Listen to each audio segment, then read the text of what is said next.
giải thoát cho nhau ngày mai, không giữ những gì sót lại.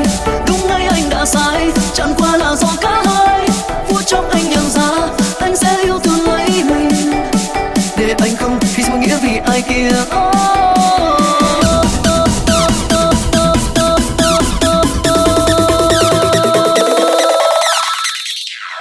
Có không em niềm tin?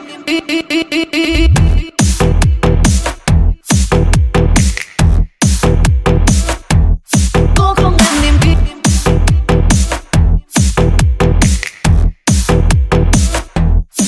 Còn lại gì cho nhau sau bao nhiêu thương em đánh rơi, chỉ còn lại nỗi đau đêm về đêm luôn mong chờ em tới. Cứ thế mong chờ đến những phút thẫn thờ, là mình chung bơ vơ để cho lang thang tìm lối thoát.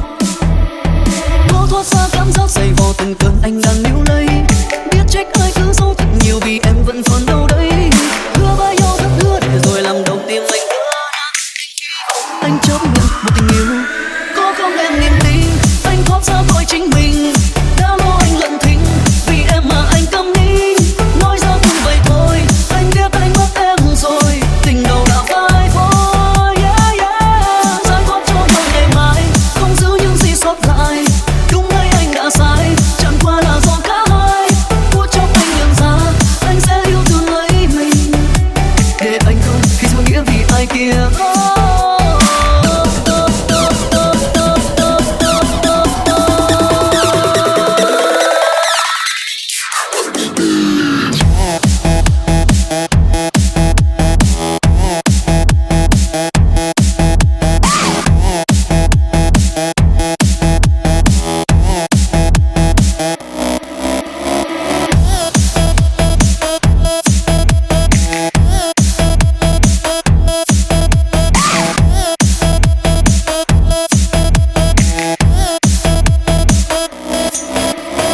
Cố thoát ra cảm giác dày vò từng cơn anh đang níu lấy.